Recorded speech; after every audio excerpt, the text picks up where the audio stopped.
Assalamualaikum warahmatullahi wabarakatuh. Ayo kita mulai belajar geografi. Sebelum belajar, awali dulu niat berdoa karena mencari ridho Allah, agar ilmu kita menjadi berkah. Bahasan kita masih materi konsep wilayah dan tata ruang dengan subbahasan wilayah formal dan wilayah fungsional.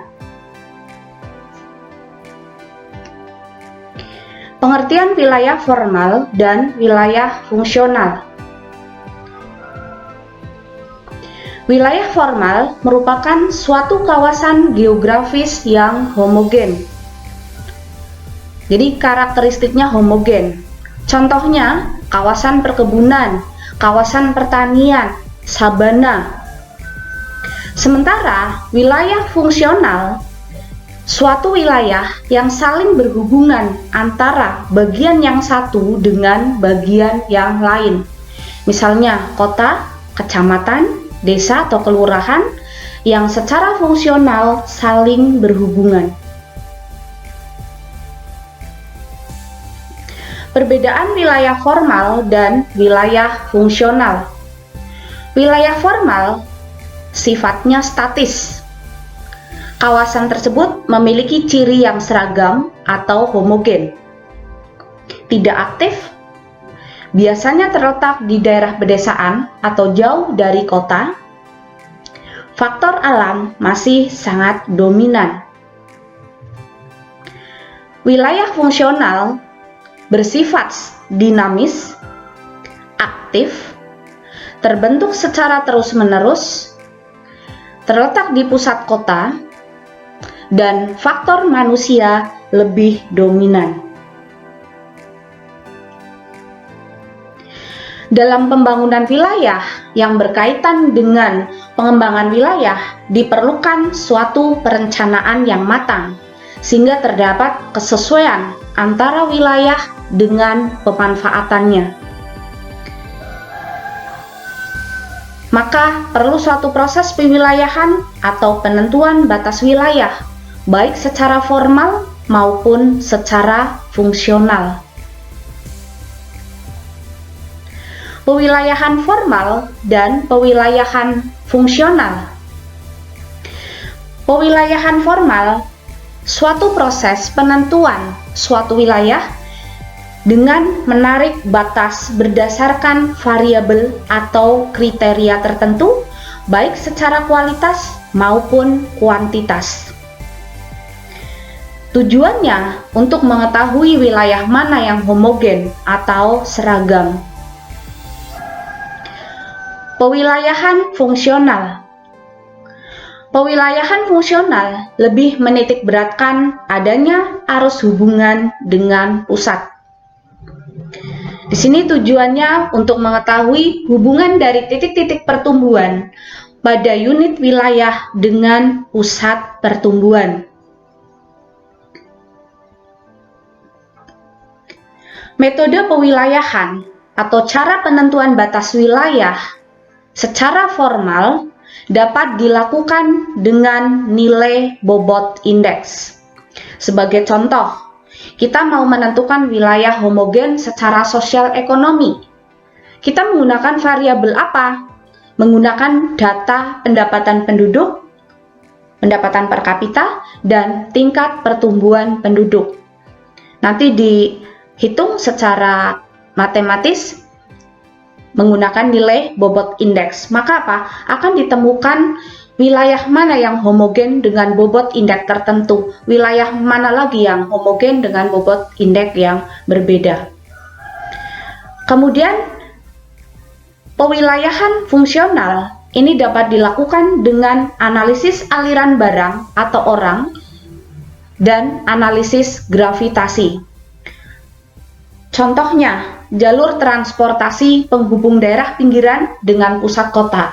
Itu menggunakan analisis aliran barang atau orang. Jadi lebih kepada pergerakan. Kemudian kalau analisis gravitasi itu melihat dari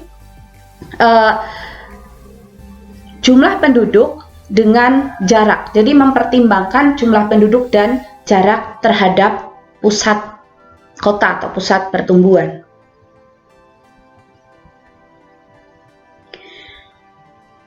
Selanjutnya kita membahas pewilayahan berdasarkan fenomena geografis. Seiring dengan kemajuan peradaban manusia, muncul tempat-tempat yang berkembang menjadi pusat pertumbuhan. Perkembangan tersebut tergantung potensi sumber daya yang dimilikinya.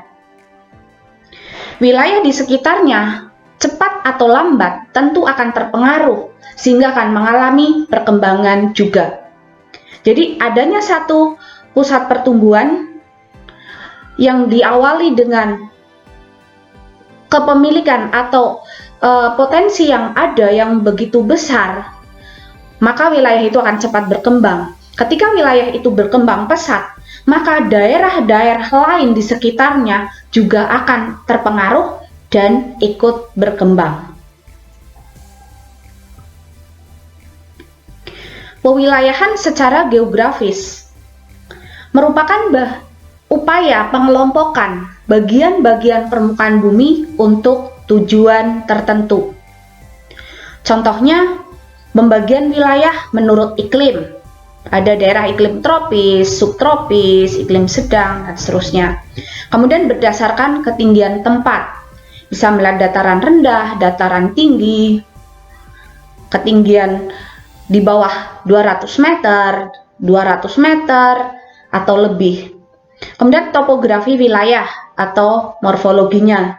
Ini bisa gunung, pegunungan, seperti itu. Kemudian pewilayahan di setiap negara berbeda-beda karena memiliki karakteristik yang tidak sama. Bagaimana pewilayahan di Indonesia? Pewilayahan di Indonesia didasarkan pada sumber daya yang ada di masing-masing daerah. Tujuan pewilayahan yang pertama, untuk meratakan pembangunan di semua wilayah sehingga dapat mengurangi kesenjangan antara wilayah satu dengan wilayah lain. Memudahkan koordinasi berbagai program pembangunan tiap daerah, mensosialisasikan berbagai program pembangunan kepada aparatur pemerintah dan masyarakat serta para pengusaha. Jadi di sini pewilayahan itu untuk mengatur bagaimana nanti pembangunan itu tidak sampai terjadi overlapping ya dengan pembangunan yang lain. Jadi nanti untuk lebih keteraturan dalam pembangunan, pemerataan dalam pembangunan. Mana yang cocok untuk kawasan industri, mana yang cocok untuk kawasan pertanian, mana yang cocok untuk pemukiman, perkantoran, dan diharapkan pembangunan Indonesia itu akan merata. Jadi tidak akan hanya terpusat di Jakarta saja atau tidak terpusat di Jawa saja, akan tetapi harapannya bisa merata ke seluruh daerah di Indonesia.